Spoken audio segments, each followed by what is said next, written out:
अस्सलाम वालेकुम बेटा। हमारा आज का जो टॉपिक है वो है पैरासाइटिज्म। हम इकोलॉजिकल इंटरेक्शंस पढ़ रहे हैं बेटा। हमने म्यूचुअलिज्म पढ़ा, अब पैरासाइटिज्म। म्यूचुअलिज्म में बोथ कंपोनेंट जो होते हैं उनको फायदा होता है। Parasitism it is an association where one partner is benefited, one partner is benefited बेटा। रिलेशन जिसमें एक पार्टनर को फायदा होगा, one is benefited and other is harmed, और जो दूसरा होगा इसको क्या होगा, नुकसान होगा। The association where one population where one partner is benefited and other is harmed is called as parasitism, the organism which is benefited बेटा, जो ऑर्गेनिज्म जिसको फायदा होगा, that is called as parasite. The organism which is benefited is called as parasite, and the one which is harmed is called as host, or suscept, the association where one is benefited and other is harmed is called as parasitism बेटा। जिस organism को फायदा होगा इसको कहते हैं parasite, और जिसको नुकसान होगा इसको कहते हैं होस्ट और ससेप्ट।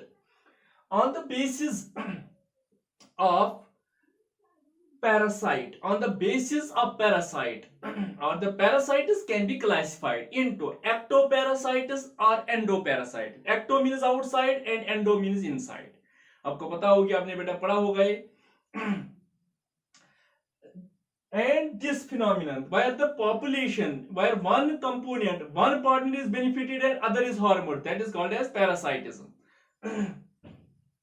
बेटा ये जो क्लासिफिकेशन हम कर रहे हैं पैरासाइट्स की, it may be ectoparasite, it may be endoparasite, or it may be partial parasite when the parasite is dependent on its host only for food, or only for water.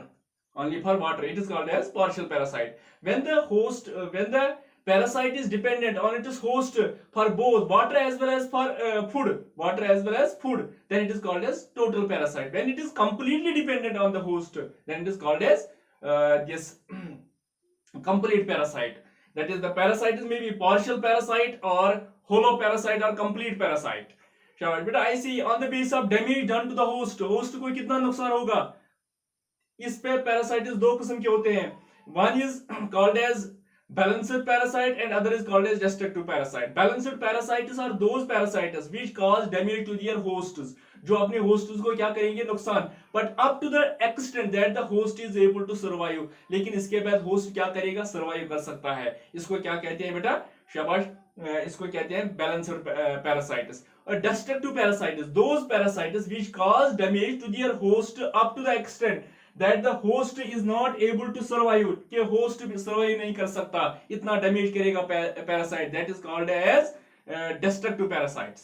That is, they may be endoparasites or ectoparasites, they may be partial or shabash complete parasites or total parasites, they may be balanced when the host is able to survive after damage, or they may be destructive when the host is not able to survive, that is the parasitism बेटा। इसके साथ ही हमारा एक और ecological interaction है बेटा, प्रीडिएशन। इसी में हम बेटा एक और पढ़ने जा रहे हैं, एक और इकोलॉजिकल इंटरेक्शन, इसको कहते हैं बेटा प्रीडिएशन। क्या कहते हैं, प्रीडिएशन। बेटा प्रीडिएशन का मतलब क्या है, predation is also the ecological interaction, लेकिन इसमें क्या है, it is the act of capturing, it is the act of capturing, पकड़ना, killing और फिर मारना, capturing, killing and eating, और इसके बाद खाना, capturing, killing and eating, it is the act of capturing, पकड़ना, झपक पलकते में, या बेटा दौड़ लगा के पकड़ना, किसी ऑर्गेनिज्म को पकड़ना, कैप्चर करना इसको, फिर क्या करना, इसकी किलिंग करनी है और इसके बाद इसकी ईटिंग करना, that is called as predation. It is similar to parasitism. बेटा ये पैरासाइटिज्म जैसा है. क्यों? Here one partner is benefited and other is harmed. एक को फायदा होता है, दूसरे को नुकसान होता है. लेकिन यहां पे जिसको फायदा होगा, the partner which is benefited is called as predator. इसको क्या कहते हैं? प्रीडिएटर. लेकिन वहां पे पैरासाइटिज्म में फायदा जिसको मिलता है इसको बोलते हैं पैरासाइट. लेकिन यहां पे क्या कहते हैं? प्रीडिएटर. और जिसको नुकसान होता है, शाबाश, इसको क्या कहते हैं? इसको बेटा कहते हैं प्री. क्या? जिसका शिकार किया जाता है इसको कहते हैं प्री. शाबाश. It is the act of capturing, killing and eating. Here one organism eats other and in turn becomes food for other. एक ऑर्गेनिज्म दूसरे को खाता है, लेकिन इसका कोई और खाने वाला होता है, इसका कोई और खाता है इसको. That is called as predation. बेटा इस प्रीडिएशन में मैं एग्जांपल देता हूं. सपोज फ्रॉग्स जो होते हैं, आपने फ्रॉग्स देखे होंगे. फ्रॉग्स जो है, फ्रॉग्स ईट इंसेक्ट्स. किन को खाते हैं? इंसेक्ट्स को खाते हैं. But frogs are in turn or frogs become food for snakes and eagles. Snakes और ईगल्स तो उसको किन को खाते हैं? शाबाश, फ्रॉग्स को खाते हैं. और फ्रॉग किसको खाते हैं? इंसेक्ट्स को. शाबाश बेटा, दैट इज द प्रीडिएशन. इसी को प्रीडिएशन कहते हैं. इसी को प्रीडिएशन कहते हैं. शाबाश. when one organism captures, kills and eats other, it is called as predation. Here the organism which act as predation, which gets benefit, is called as predator, and the one which lost its life or which gets damage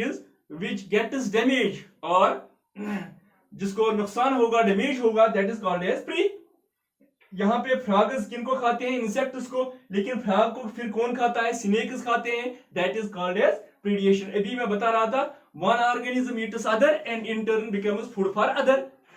बेटा ये जो predation है, predation helps in controlling the population under control. Predation का एक फायदा है, ये क्या करता है? It helps in controlling the population under control. ये पॉपुलेशन को कंट्रोल में रखता है. बेटा सपोज मैं कहता हूं यहाँ पे फ्रॉग्स नहीं होंगे. अगर फ्रॉग्स की एब्सेंस होगी तो इससे क्या होगा? इंसेक्ट्स की पॉपुलेशन ज्यादा होगी, इम्बैलेंस होगी.